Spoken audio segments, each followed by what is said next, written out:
the 11th day for the holy souls in Purgatory, and this is a day of prayer for all the faithful who died during the past year. Of course, these meditations were done before World War I, and ever since World War I, today, November the 11th, has also been a day of prayer for all the soldiers who gave their lives in battle. So we pray for these soldiers, but also for all those who've died during the past year, including the soldiers who died during the past year. There are many now suffering in purgatory who last year during the month of the Holy Souls, that is November, advocated the cause of their departed brethren, just as we're doing right now, and who little thought they should so soon pass from this life. It is not saying too much to call devotion to the Holy Souls a kind of center in which all Catholic devotions meet, and which satisfies more than any other single devotion our duties in that way, because it is a devotion all of love, and of disinterested love. If we cast an eye over the chief Catholic devotions, we shall see the truth of this. Take the devotion of St. Ignatius to the glory of God. This, if we may dare to use such an expression of him, was the special and favorite devotion of Jesus. Now purgatory is simply a field white for the harvest of God's glory. Not a prayer can be said for the holy souls, but God is at once glorified, both by the faith and the charity of the mere prayer. Not an alleviation, however trifling, can befall any one of the souls, but he is forthwith glorified by the honor of his Son's precious blood, and the approach of the soul to bliss. Not a soul is delivered from its trial, but God is immensely glorified. Moreover, God's glory, his sweetest glory, the glory of his love, is sooner or later infallible in purgatory, because there is no sin there, no possibility of sin. It is only a question of time. All that is gained is real gain. Again, what devotion is justly more dear to Christians than the devotion to the sacred humanity of Jesus? It is rather a family of various and beautiful devotions than a devotion by itself. Yet see how they are all, as it were, fulfilled, affectionately fulfilled, in devotion to the holy souls. The quicker the souls are liberated from purgatory, the more is the bountiful harvest of his blessed passion multiplied and accelerated. Can the sacred humanity be honored more than by the adorable sacrifice of the Mass? But here is our chief action upon purgatory. Faith in his sacraments, as used for the dead, is a pleasing homage to Jesus. And the same may be said of faith in indulgences and privileged altars and the like. Devotion to our dearest Mother is equally comprehended in this devotion to the holy souls. Whether we look at her as the Mother of Jesus, and so sharing the honors of his sacred humanity, or as Mother of Mercy, and so especially honored by works of mercy. Or lastly, whether we regard her as in a particular sense the Queen of Purgatory, and so having all manner of dear interests to be promoted in the welfare and deliverance of those suffering souls. Neither is devotion to the saints without its interests in this devotion for the dead. It fills them with delights of charity, as it swells their numbers and beautifies their ranks and orders. Numberless patron saints are personally interested in multitudes of souls.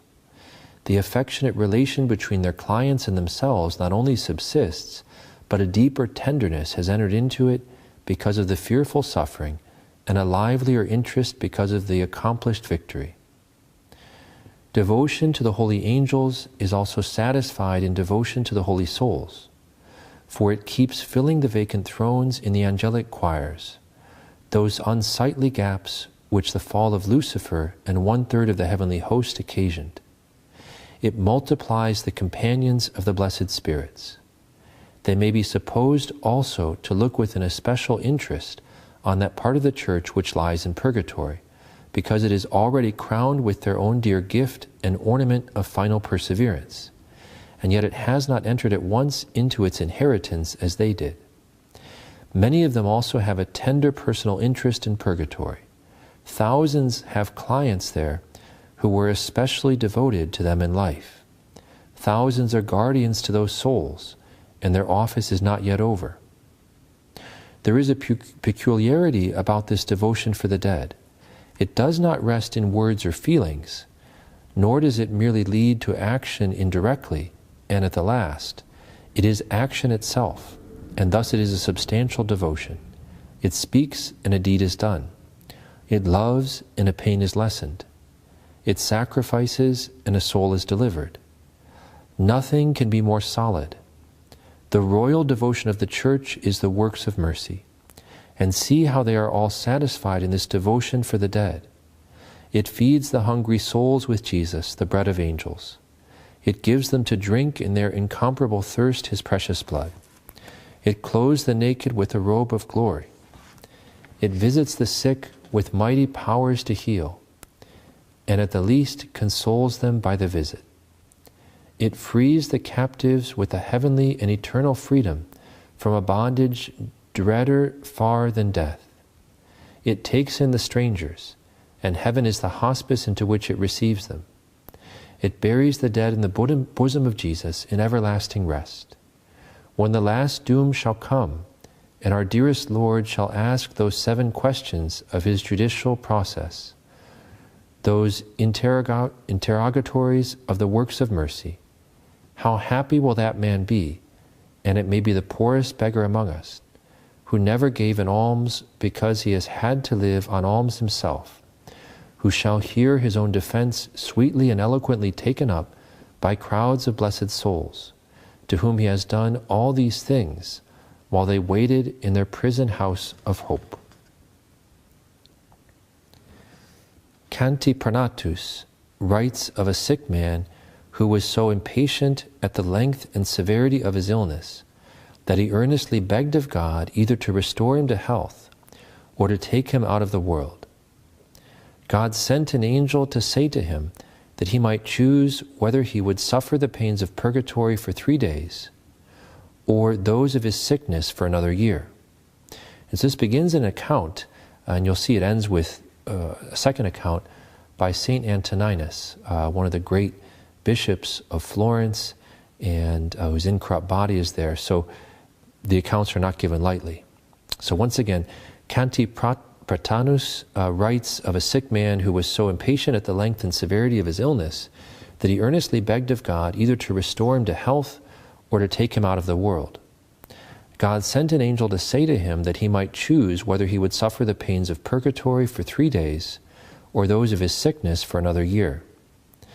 The sick man thought to himself that the 3 days would soon be over, while a year of illness meant a long trial of one's patience. He therefore chose the 3 days in purgatory. According to his wish, he died and went to purgatory, but was hardly an hour there when he imagined the 3 days and even more had expired. He grew exceedingly anxious, sighed, suffered, and wept. "Ah," he said, "I must be more than a month here, and yet the door is not open to let me out. I am afraid that he who gave me that choice was not an angel in reality, but one disguised as an angel, who has shamefully deceived me." While busied with these thoughts, the angel came to comfort him and to congratulate him on having accomplished the 3rd part of his atonement. "What?" exclaimed the suffering soul. "The 3rd part? No more than that?" "No more. You have been here but 1 day. Your body is not yet buried." "Ah, holy guardian angel," cried the poor soul, "help me to return to my body and my former sufferings. I would rather endure them patiently for 10 years than bear these pains for 2 days more." O God, how we deceive ourselves when we think little of venial sins and make nothing of them almost.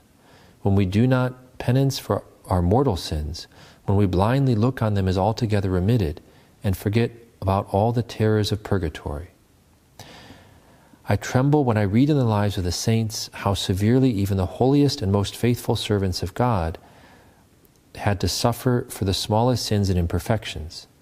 In the Chronicles of the Friars Minor, we read of one of their members who died at Paris, and who on account of his angelic purity and holiness was looked on as more angel than man. In the same convent there was at the time a very learned theologian, who was also more enlightened in spiritual matters. He deliberately omitted to say Mass for his deceased brother, because he thought it unnecessary to help one who, as he certainly believed, was already high in glory.